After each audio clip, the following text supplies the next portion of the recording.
Welcome to பாடம் படிக்கலாம் Term 3 5th Standard Science Part 1. Let me start this lesson by asking few questions. Name some creature found in the forest. Birds, insects, animals. Okay, birds, insects, animals and etc. Can you name some mammals? What is mammals?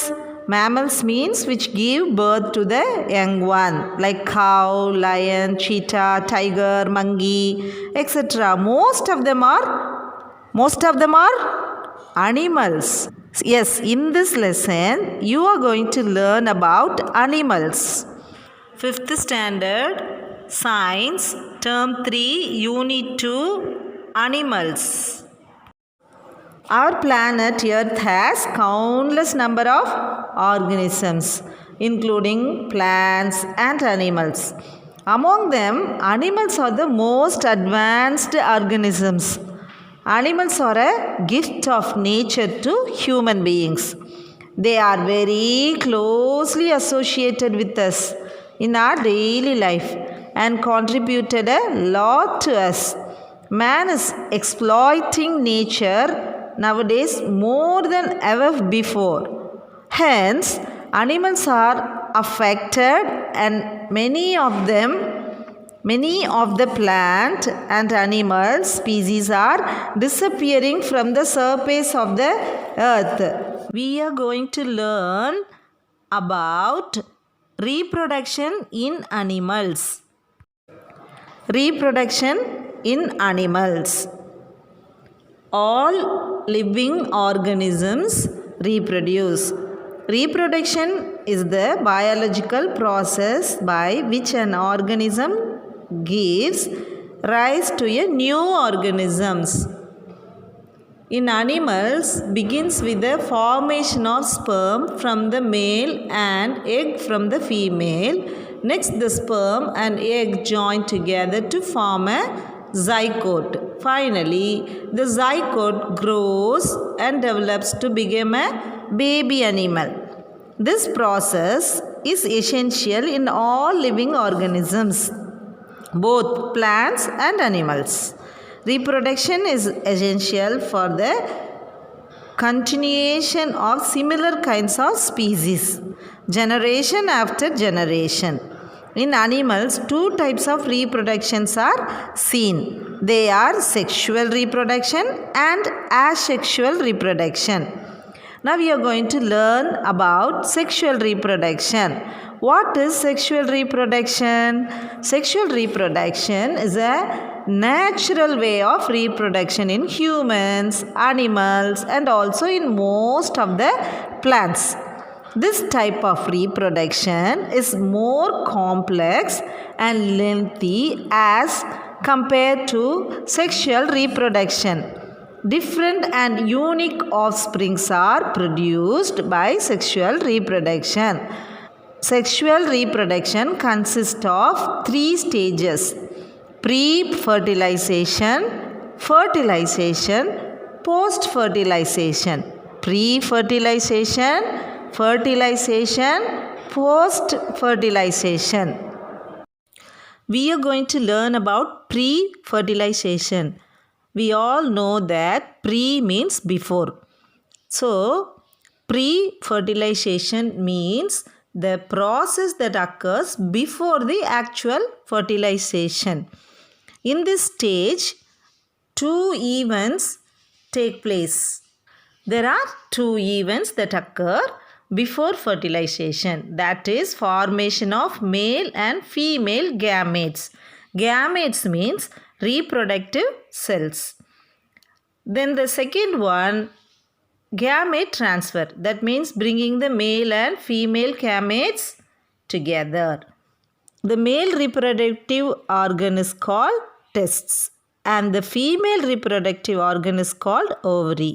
The testes produce the male gametes known as sperms and the ovaries produce the female gametes known as ova, or we can call this as eggs.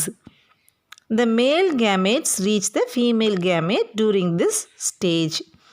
Next, fertilization. We are going to learn about fertilization. Different organisms fertilize in different ways. For fertilization to occur, the male sperm cells must get to the female egg cells. The fusion of male and female gamete is known as fertilization. During fertilization, the nuclei of the sperm and the egg form a single nucleus together, resulting in the formation of a fertilized egg known as zygote. This is a new word you are learning, zygote. Z-Y-G-O-T-E, zygote. The formation of a fertilized egg known as zygote. There are two main ways for this to occur: internal and external fertilization. Internal and external fertilization. Now, external fertilization. External fertilization take place outside the animal's body. It usually take place in aquatic environments. You all know what is aquatic? You all must know what is aquatic. Aquatic means water environment where both eggs and sperms are released into the water.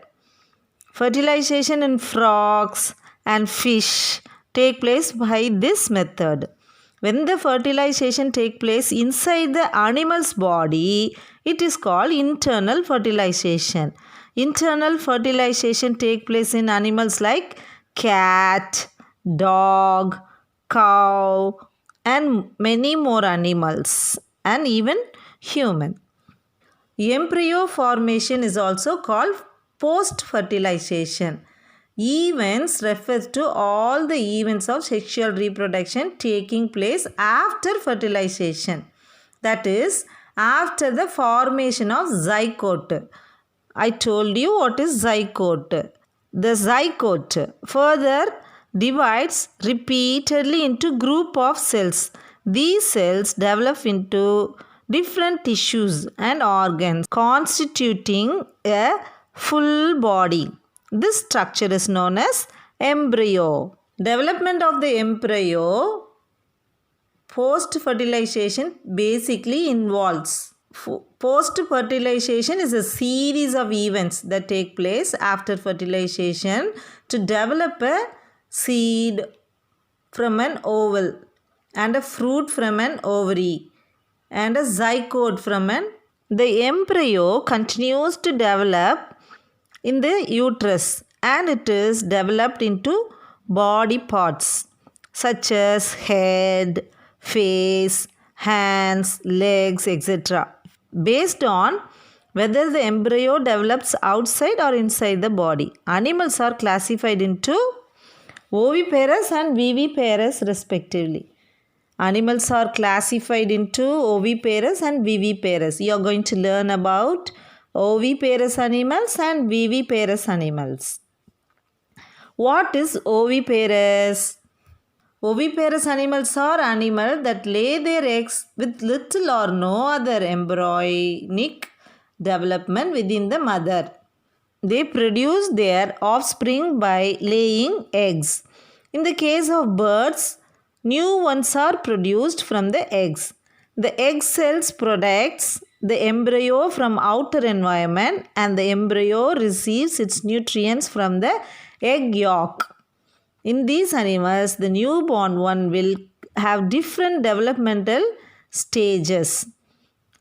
Now, for example, we are going to learn about butterfly. In previous classes, you all must have learned about the life cycle of butterfly. So, life cycle of butterfly is an example of oviparous animal. Life cycle of butterfly is an example of oviparous animal. There are 4 stages of butterfly. You all must have learned in your previous class. Now, it's a time to recall about the life cycle of butterfly. The first stage, egg stage. Eggs. In the first stage, a butterfly lays eggs on a leaf. These eggs are very small and round. How many of you have seen butterfly eggs? Most of you must have seen and collected and kept it in a bottle and waited for the new butterfly to come, and you must have failed to see the new butterfly. Isn't it? Is it true? About 5 days after the eggs are laid, a tiny worm-like creatures will hatch from the egg. Stage 2, what is that? Caterpillar, or we can call it as larva. The second stage is the caterpillar stage. It is also called larva. It looks like a worm. The caterpillar starts to eat leaves and flowers once it has hatched. It grows very fast because it eats a lot of leaves. As it grows fast, it sheds its old skin and gets new skin. A caterpillar shedding its outer grown skin is called molting. Next stage, stage 3, chrysalis or pupa. We are well known about the word pupa. Chrysalis. The third stage is the pupa. It is mostly brown or green. This is the resting stage as well as the changing stage. The caterpillar turns into butterfly. The next stage is the important stage, that is adult stage. That means a fully grown butterfly stage. In the fourth stage, the pupa opens and a butterfly comes out. A butterfly is sometimes called an imago. A butterfly is sometimes called an imago. I-M-A-G-O. Imago. It is also called as adult. Butterflies are very colorful. When the butterfly first comes out, it is very tired and so it rests. Then the butterfly will lay eggs and the life cycle will start all over again. Generation after generation. We learned in reproduction part. Reproduction in animals. When we learned reproduction in animals, we learned about generation after generation. So, this butterfly started laying egg and the life cycle will start all over again. Now we are going to shift into viviparous animals. We are going to learn about viviparous animals.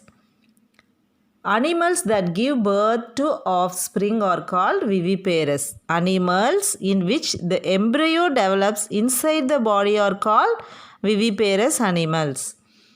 In viviparous animals, both fertilization as well as the development of the embryo take place inside the female reproductive system. These animals give birth to the young ones. The developing embryo gets its nutrients from the mother. Example, human, cows, deer and dogs. The differentiate between oviparous animals and viviparous animals.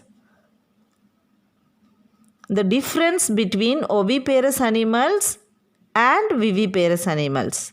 Oviparous animals, the development of the embryo take place outside the animal. The development of the embryo takes place inside the animal is called viviparous animal. They produce their young ones by laying egg. It is oviparous. Viviparous, they directly give birth to the young ones. Oviparous, the embryo receives the nutrients from the egg yolk. The embryo receives the nutrients from the mother. Example for oviparous animals are insects, fish, reptiles and birds. Example for viviparous animals are cat, dog, human and lions. If you haven't subscribed Paadam Padikalam channel, today is the day to subscribe to get your next lesson. Thank you.